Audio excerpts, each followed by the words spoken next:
Greg Fettig joins me from Hoosier Patriots, and he's got a book called Tea Party on Safari. Greg, thank you so much for joining us. Hey, it's my pleasure. Good morning. Well, tell me a little bit about what happened this past weekend here with the Unbridled Liberty Tour. Well, on Saturday in Erlanger, Kentucky, that's right across the river from Cincinnati, there was a large gathering. I'd say it was probably around 300 people, and Unbridled Liberty Tour hosted that. They're going to have a series of tours across Kentucky, and it's all in the support of Matt Bevin, who is running for the United States Senate seat against Mitch McConnell. And it was really rallying up the troops, getting them ready to go out and do the hard work. Tell me a little bit about what you did unseating Richard Lugar to get Richard Murdoch elected to the Republican nomination, and what kind of legwork that took in order to make that happen. Sure. We, in 2012, our Senate race in Indiana, six-term Senator Richard Lugar, who's a Republican in name only, a rhino, and that's really why we targeted him for defeat. I co-founded a group called Hoosiers for a Conservative Senate, along with the activists from the northern part of the state. I'm right around the Indianapolis area. And we started that endeavor 18 months before our May 8th, 2012 primary. So 18 months we were working together to unite the Tea Parties in Indiana. There was about 85 to 90 groups, of which we got about 75 total to join the effort. And we worked together really tirelessly, making alliances rather with organizations across the country first and foremost. So it's really they helped us. Without their help, we couldn't have won the race. It was Freedom Works, and then others. Club for Growth got in the race, as did the NRA and so forth. And it was really time to retire the senator. He'd been first and foremost, if no other reason, he was a career politician. 36 years is too long in any public office, and he was serving himself at that point, no longer the citizens. But his votes for the President Obama Supreme Court justices, we couldn't take that, as long as earmarked funding, support, backdoor amnesty, and so forth. We really worked together, got a ground game, and frankly, our campaign, the Tea Party campaign, was better than our candidate's campaign, and we beat him in the primary by 21 points. And really the message of that is if you unite and work a hard ground game, I think you could beat any politician in any race. You know, the interesting thing about that race, too, with Richard Murdoch and Richard Lugar is that, and nobody really likes to talk about this at all, but Richard Lugar did not get behind the nominee. He did not get behind Murdoch in the general election at all, but worked against him. And you see that evidence now here in Georgia.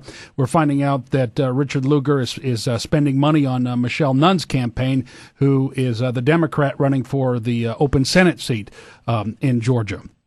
Exactly, and I like to talk about it because that's exactly right. The establishment doesn't. Richard Lugar, and he, like all people, and I got news for everyone, we don't have a two-party political system in this country. We have one. It's the ruling class elites. Democrats and Republicans are essentially, on the national level, the same thing, and Richard Lugar has proven that time after time. After our candidate, Richard Murdoch, went on and lost the general, that's a whole different story. I'm happy to talk about that, but in Senator Donnelly's swearing-in ceremony the following January, Richard Lugar was at that ceremony, so supporting the Democrat. And then, yes, he wrote a check to Sam Nunn's daughter for $5,000. Now, people will say, well, he worked with Sam Nunn on the reduction of nuclear arms and so forth. But, you know, if you're really a staunch conservative, you cannot support the other side in any fashion whatsoever. Senator Lugar called that bipartisanship. But this day and age, there's so much at stake. We call it siding with the enemy because the Democrats never reach across the aisle. They're all for the Republicans doing so, but they never, ever surrender. And we as Republicans, and I'm not one any longer, I'm a independent conservative, but they expect us to reach over the aisle each and every time. So it was time for him to go, and he's proven that time after time. And again, he's not a public servant. He's 82 years old, and he refuses to leave Washington, D.C. It's pretty scary. You know, I don't know how many times we've heard from establishment figures like Karl Rove and others that, okay, Tea Party, yeah, you can go ahead and go through the primaries, but if you lose, you better get behind us. You better get behind the nominee. They're not willing to do that to us when the Tea Party candidate wins or the grassroots conservative person wins. They work against them behind the scenes. They don't support them. That's absolutely right. Karl Rove said he made light of the fact that the candidate in Missouri, Todd Aiken, lost and Richard Murdoch lost in Indiana, both pretty much for similar reasons. They stuck their foot in their mouth. But Todd Aiken was not a Tea Party ticket whatsoever. Tea Party didn't support him. They did at the end trying to save him and trying to get the seat, but they weren't for him originally. And Richard Murdoch, Karl Rove conveniently forgets to tell people he put a lot of money in that race as well, so he wasn't exclusively a Tea Party pick. And Richard Murdoch didn't run as a Tea Party candidate. He ran as a Republican. Tea Party just happened to embrace him. He was the only challenger to Richard Lugar. And now we wouldn't have supported him if he wasn't conservative. He was. Just unfortunately, he mangled his words in his debate. It was very unfortunate. We had that race won 10 days out, 7 points up, lost the race 10 days later, 6-point swing, or 6 points down, so 13-point swing. It's unfortunate, but people ask me, if you known that going in, would you do it over again? And I say yes, because there was a lot of things out of victory against Lugar. First and foremost, we proved if we work together, we can take these guys out, and we need to take them out because they've destroyed the country. And secondly, Senator Donnelly, although he's a Democrat, he's not voting any differently than what Richard Lugar did, perhaps a little better in our minds. So now I don't support him because I can't support any Democrat for what they've done to this country. But again, that doesn't mean I'm a Republican, but I'm left with two choices, one lesser, two evils. But when we put our own guys in and they're conservative, I'm happy to vote for a Republican. There's been some reports that Richard Lugar wasn't really expecting to get primaried, and he took that for granted, and it just kind of caught him off guard that his seat was taken away from him. Do you think people like McConnell look at that race, that Indiana race, and they think to themselves, yeah, this could happen to me, which means I've got to redouble my efforts. I've got to really beef up money. I have to do a full scorched earth campaign in order for that to happen. Do you see them redoubling their efforts of the McConnell campaign right now against Matt Bevin? Well, yes, I do. And again, your earlier question was, the results of that race in Indiana. There were a lot of good things that came out of that. Right after we beat Lugar, within 2 weeks, Senator McConnell in Kentucky announced that he suddenly could find himself supporting Rand Paul's budget. Before that, he was adamantly opposed to doing that. So he knew that, wow, I'm up in 2 years, I could get primaried. We saw in Georgia, Saxby Chambliss announced his retirement. Many people are speculating he didn't want to go through what Lugar did. He didn't have the stomach for that fight. Now McConnell has. He's essentially gone around, and he's a big cheese there on the Republican side. He has the Chamber of Commerce writing in blank checks. I mean, he's got a war chest of over $25 million. He's gone since 2012. We took Lugar out. He's gone around his state essentially. I'm not going to say he did it monetarily, but he's bought people off. He's bribed them with positions on his staff, on his campaign. He's given them pats on the back, recognizing them, making them feel good about themselves. And he's really shoring up his flank. Was prepared for this. What they did to me when Tea Party groups down there invited me to get in that race and help them because I proved it could be done in Indiana. I'm just across the river from them. Week and a half ago, we had several national news organizations start writing stories about it because not only are we working in Kentucky to help them, which is a story in itself, but we're taking the 7 surrounding states. All those states conveniently don't really have races of their own of any consequence that any of the Tea Parties would get involved. So perfect storm to go into Kentucky and help win that seat for not just Kentucky, because as a U.S. Senator, your votes affect all taxpayers. And we said the same thing against Lugar. When you vote to raise the debt, every taxpayer is going to have to pay that off. So U.S. News and World Reports called me and wrote a story about what we are doing and the uniqueness of all these Tea Party groups around the country, especially the 7 surrounding states, are going to work together to take McConnell out. No sooner than that happened, the Huffington Post and two newspapers in Cincinnati and Louisville all called me. Those papers are owned by Gannett, which is liberal. And they wrote about, under the guise they're going to write a story, and it became a hit piece on me. They labeled me as a conspiracy theorist, tried to knock me out of the race from involvement. And I can't prove this, but I think it was on the directive of McConnell. I don't know what he has that he could help them, but normally, and this was the case in Indiana, the media, the national media, the liberal, everyone was on our side right up to the day of the primary, because the liberal organizations who support the Democrat Party, they liked Lugar because he was liberal, but they'd rather had a Democrat in there. So up until the primary, they were our best friends. Afterwards, then they went after us. You would think the same dynamics would apply in Kentucky, but they didn't. So my thought is either McConnell's got something, is giving them favors, or they realize that McConnell can't beat the Democrat challenger in the fall, and they think Bevin can. And if you look at the polling data, that says exactly that. So it's got to be one or the other. It's interesting how the media works and their herd mentality, and when they report a story, you wonder why they report that story and how they report that story. And it's always interesting that during the campaign season, you get these hit pieces from the media that you can just tell that it's just filled with opposition research from the other camp. The competing person that's running in this race, and you can just tell that this is a fed piece, because the media, for the most part, they're lazy when it comes to really investigative reporting. They didn't come up with this on their own. For the most part, it's been fed to them from some campaign hack. And I don't remember the angst coming from the Huffington Post or Gannett's when Marilyn Parker came out and endorsed Mitch McConnell, and she believes that Obama was behind the Tucson shootings of Gabby Giffords. There was no reporting on that whatsoever. There was a little bit, but on the local level, but it didn't make any headway at all. So they have an agenda, they have a plan. They are trying to, puff up McConnell so they can get him to the this election, and that he'll lose because his numbers are not there. His approval ratings in the toilet.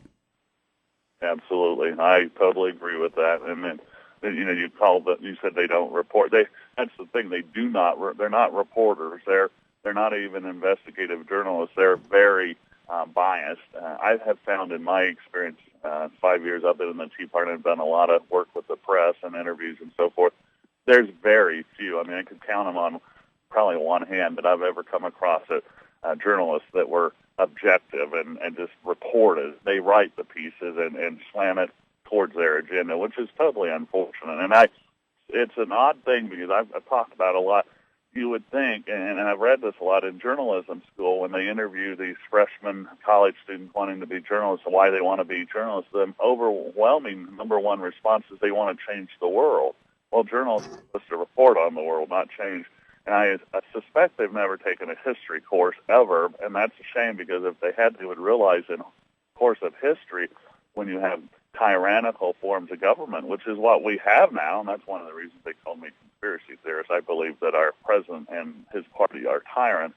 Well, when a country drifts towards communism, the first thing they do, they eliminate the intellectuals and the journalists. It's interesting. They even been talking about this. Different Democrats in the Senate. The one out of Illinois, there, Dick Durbin, has been talking about licensing journalists, making them official journalists. Almost like state-sanctioned journalists. People don't even realize it. That's like the Politburo in the Soviet Union. Well, how is that any different?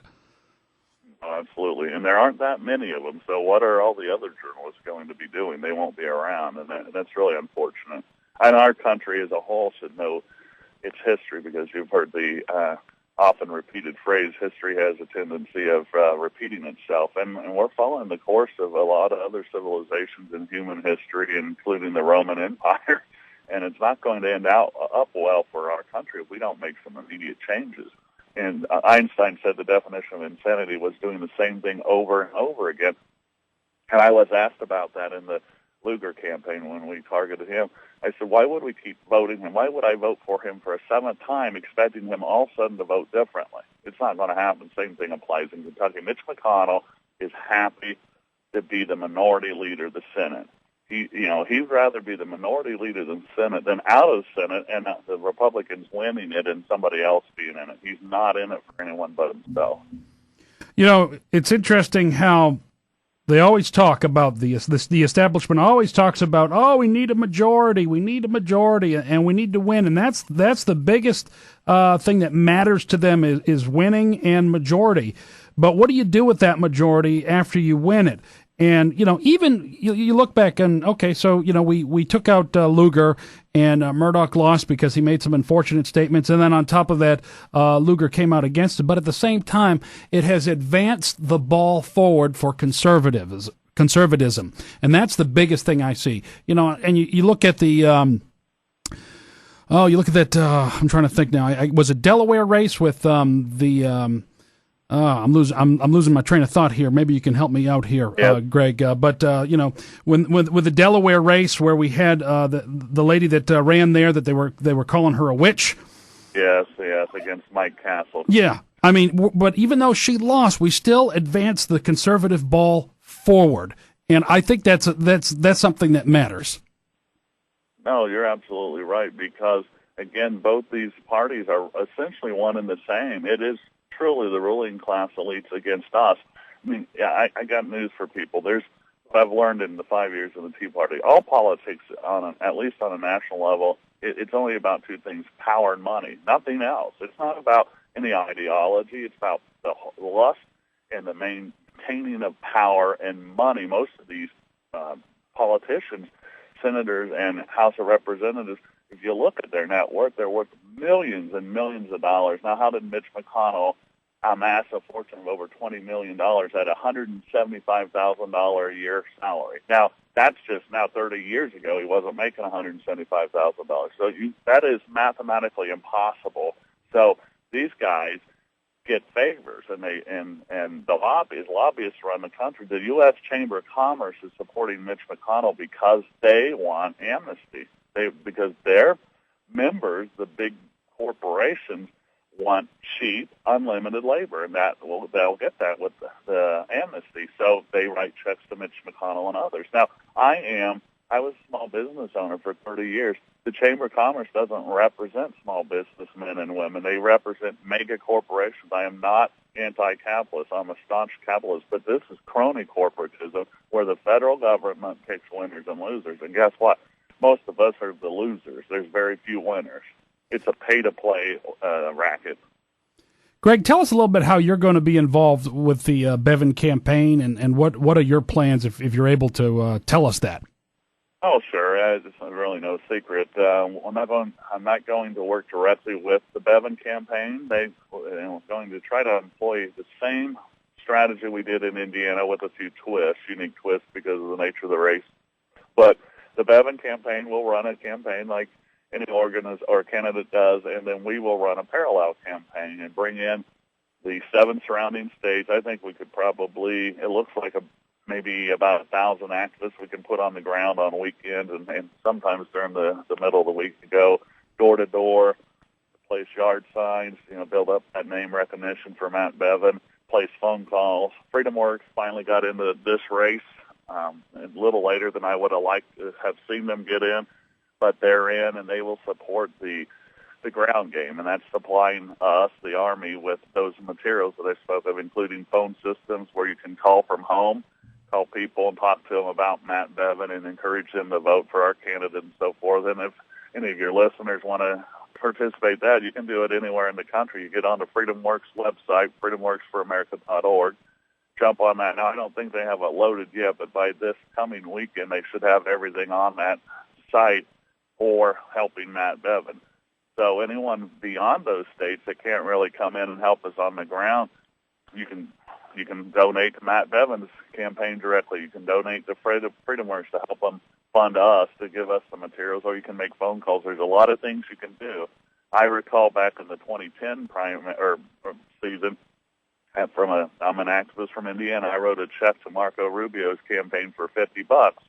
Now, since then, I'd kind of like to have that $50 back because he's one of us. But nevertheless, There's things people can do to help to get people in these offices. So the beauty of the Tea Party is we don't have any geographical boundaries. We can work anywhere we want, as opposed to either party. So what we did in 2012 in Indiana, we just outworked Lugar, just totally outworked him and put him on the defense. Now that's what we plan on doing with Mitch McConnell, and they're playing nasty, as we suspect they would.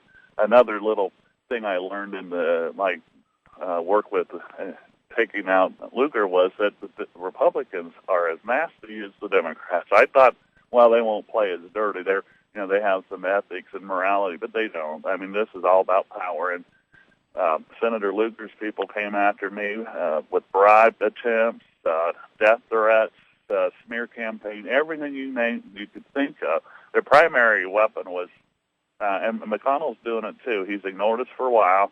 Now he's coming after us, mocking us, calling us names. His people, he isn't directly. And when they start coming after us personally instead of Canada, I know we've got them on the ropes, and that's what we saw 2 weeks ago when they came after me. I mean, I'm not running for the United States Senate race in Kentucky.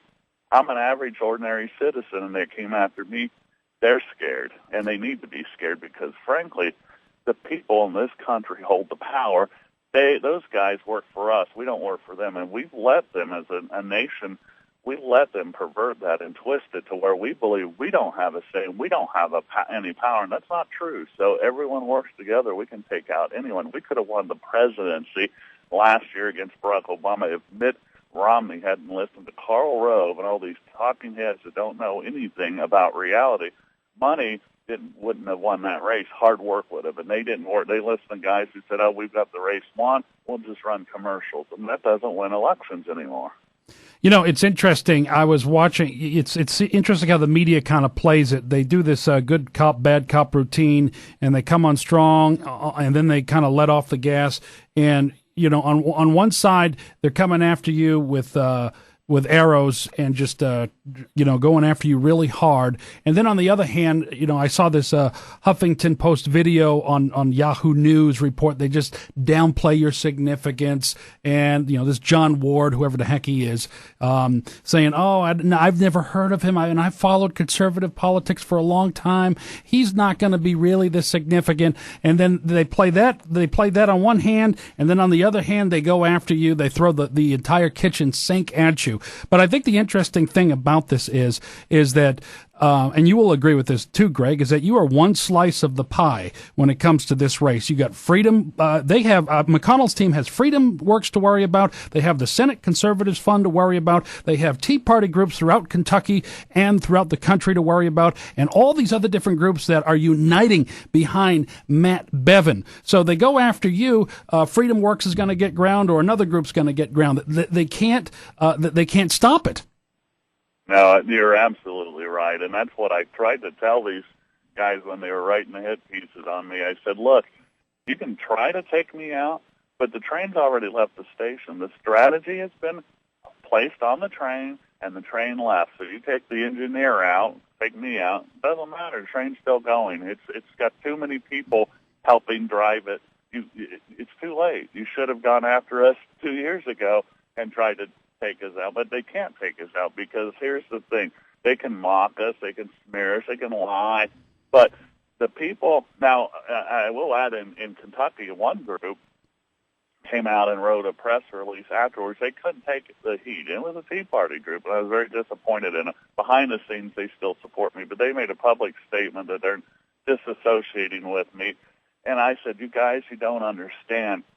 They're not coming just after me. They're coming after me because they think I represent the Tea Party en masse. But if you guys are that soft, wait till if I disappear, they'll come after you if you're effective. And you guys can't fold like that. They have nothing on you. If you're pure, you have good intentions, you don't have tons of skeletons in your closet, or any for that matter would be better, then what can they come after you? They can make up lies and stuff, but I'm not working for anybody. Nobody's paying me to do this. I'm doing this for love of country. I want to save our country. And they being the establishment, they don't get that, and they think that, oh, no, that doesn't work this day and age. Everyone's got an agenda. Well, they all may have an agenda, but every Tea Party activist I know, our agenda is one, and it's to save the country. So it makes you bulletproof if you have thick skin. I could have crawled up and cried after I had 8 hit pieces in 6 days against me, videos, everything. And they thought that would be enough to take me out. But nah, what I do is I use that as another way to go back at them, because it shows the voters, do I really want to vote for a guy that does that kind of thing for that side, that they're coming after ordinary citizens, not politicians, not guys not Karl Rove, who made $300 million in 2012. Greg Fettig and others, they're not making a dime. In fact, they're spending their own money to do this. So, yeah, let them throw everything at us. It's not going to stop us. Rush Limbaugh has made this point, and it kind of opened my eyes on just about everything. The problem with conservatives and Tea Party groups and us in general is that we get scared by the media, and we fold when the media does. They pump. And the media knows this too. But Rush said this. He said, "You got to see the media for what it is. It is the Democrat Party. It is and if people start seeing it for what it is, and that's exactly what it is. It's an arm of the Democrat Party. It is the Democrat Party. It's not some entity that you've got to kind of sway and move to your direction and play a certain way in a campaign. Because when you play that game, you lose every time. How many times do we have to lose to understand that that's what's being played out here?" Absolutely. And then to go further with that, John McCain of Arizona was famous for that. He wants to be liked by the media. He wants to see nice pieces written on him. So did Lugar, and so does McConnell. And to get that, then you have to be on their side. You have to give them votes that they can support and so forth. So you're selling out your principles to be liked inside the Beltway in Washington, D.C., to get invited to the parties and so forth. And that's just disgusting in my mind. Frankly, I don't know what my future politically is. I don't know that I'd ever want to run for office. It's not that I can't stand it, couldn't take the heat or anything, and I don't think that's my role in the Tea Party. But if I were to go to Washington, I would be, I'd love the chance just to thumb these guys and thumb them in the nose and be defiant against them, because that is disgusting. That's selling your soul.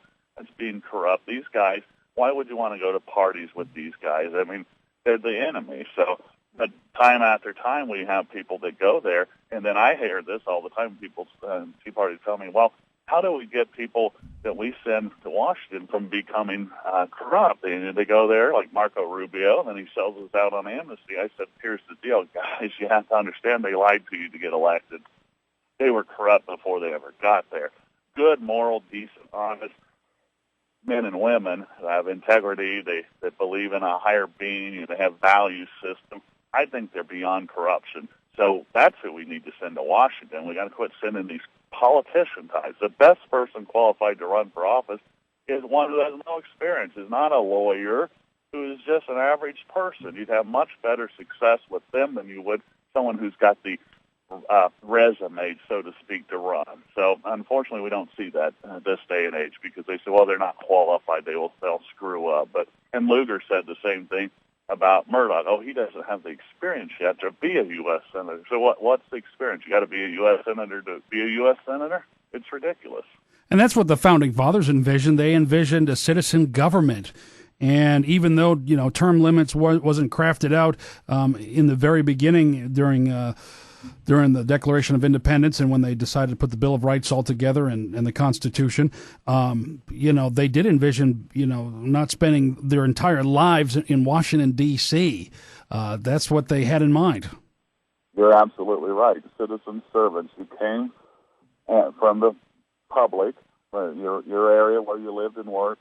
You went to Washington to serve a short duration of time, and then you came back from where you came from to be subject to the same laws and regulations you just imposed on us.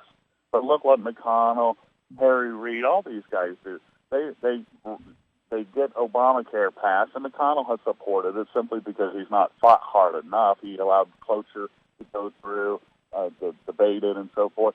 But they're not subject to that. They write themselves out of it. And they don't even have to pay Social Security. They've got their own pension system. They've got their own health care. So that's why they don't want to come back, because they don't want to be subjected to this garbage that they just put on all of us.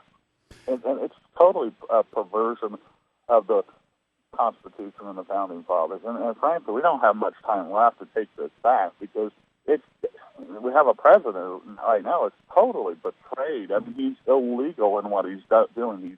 He took an oath to honor and defend and uphold the Constitution of the United States of America, and he's not doing that. And nobody effectively is challenging him to do that. And the deeper those roots that he plants, the stronger he gets. It's going to be harder and harder and harder to get rid of him and to get rid of what he's done too. It's going to be very hard, and I'm not convinced. I don't know if we can survive 3 more years of him. I mentioned I was a small business owner. I had a small business and landscape design build firm I ran for 30 years, and I closed it on August 31st of last year after 30 years. For 25 years, I was pursuing the American dream and my vision of happiness and making a living. And then the last 5 years, it became ever increasingly more difficult. And it's not that I just forgot how to run a business or I got lazy. What happened is Barack Obama became president.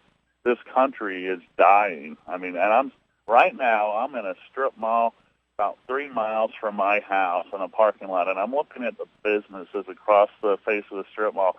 Every third business is closed.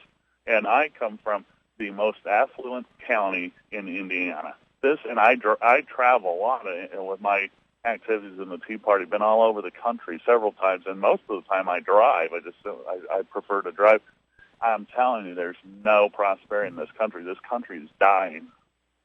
You know, I lived in Fort Wayne, Indiana, for a short period of time with my career. I was doing mornings there on a radio station, and it was kind of a very blue collar town. But I can just imagine what that town is like now with what Barack Obama has done to this country, and it's really sad.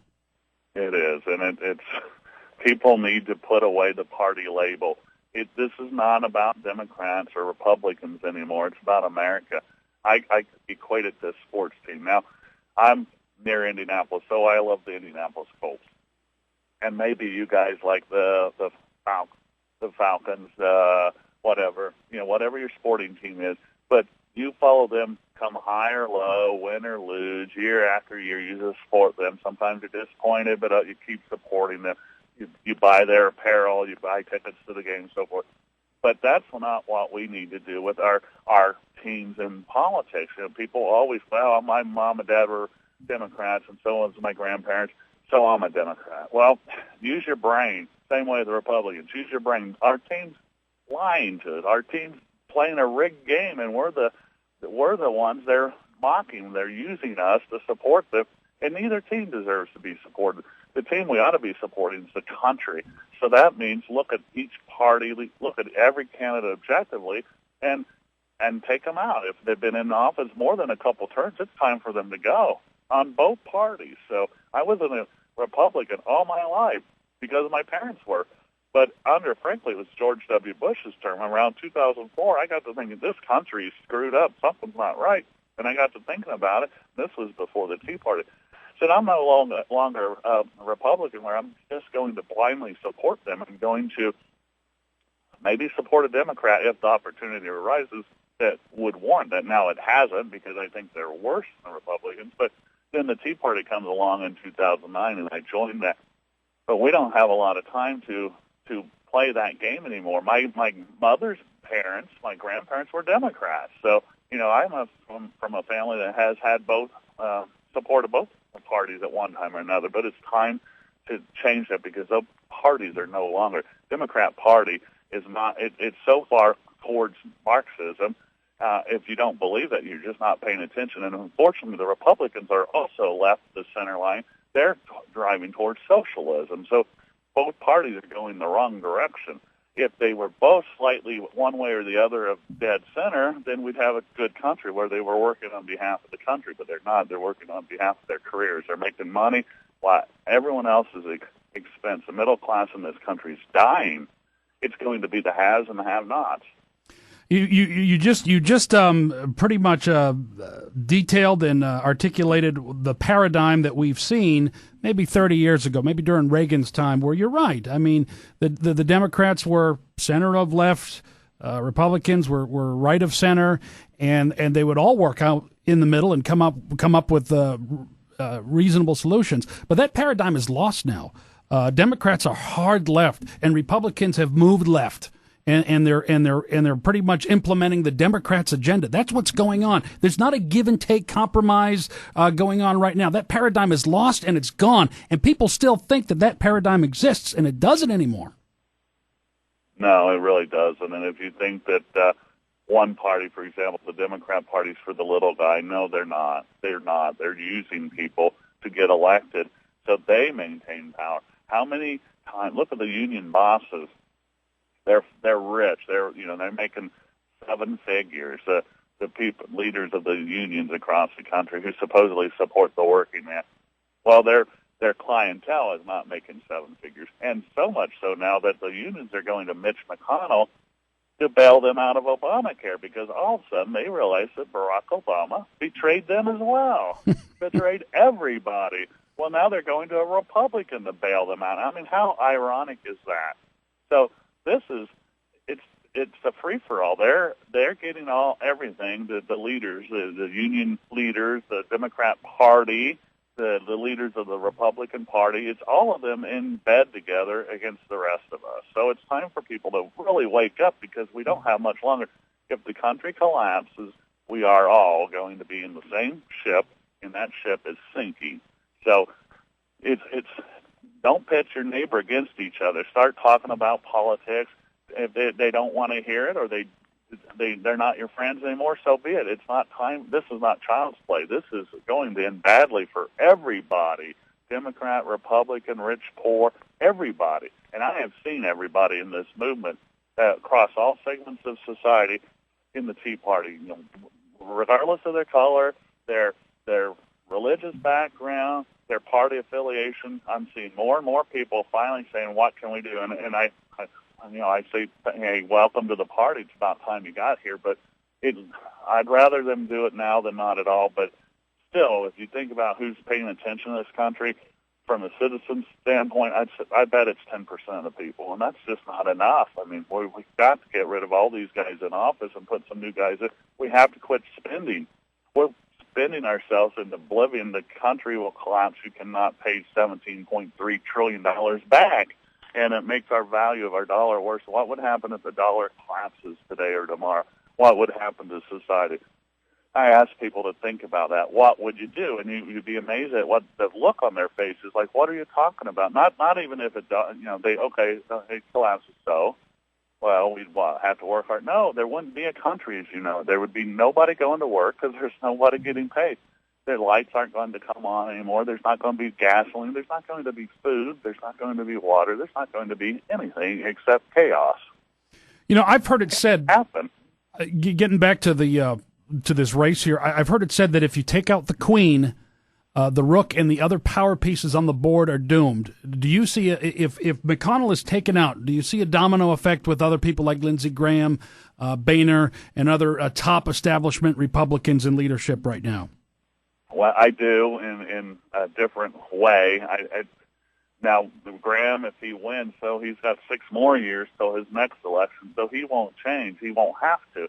But if we take McConnell out, we can effectively eliminate Boehner. And people say, well, how? He'll still be in office. Well, yes, but we can then prove that, hey, look, in 2012 we took Lugar out. In 2014 we took McConnell out. We can take anybody out. So here's what we're going to do. And we're having all our followers across the country writing their congressman a letter or email or calling them, better yet, and saying, if you vote for John Boehner or Eric Cantor for Speaker of the House next time, we are going to target you for defeat, and we will unite and take you out. So then you've just influenced them to think about who they would vote for. So you give them a list of acceptable people, like Thomas Massey, he's out of Kentucky. He's a Tea Party congressman, or Justin Amash out of Michigan, a Libertarian Tea Party favorite. People like that. And then that becomes our Speaker of the House. So we don't have a soft-spine guy like Boehner who's going to fold every chance he gets. Now, he's right now saying, doesn't look like amnesty's going to pass this year. We just don't have the vote.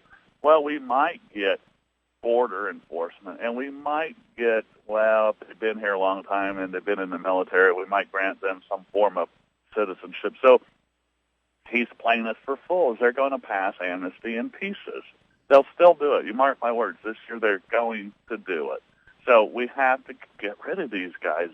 Boehner is playing for Barack Obama. He's playing for Harry Reid, Nancy Pelosi. So let's take McConnell out, prove we've done it two times in a row, and then we target our congressmen for defeat if they vote for any of these guys.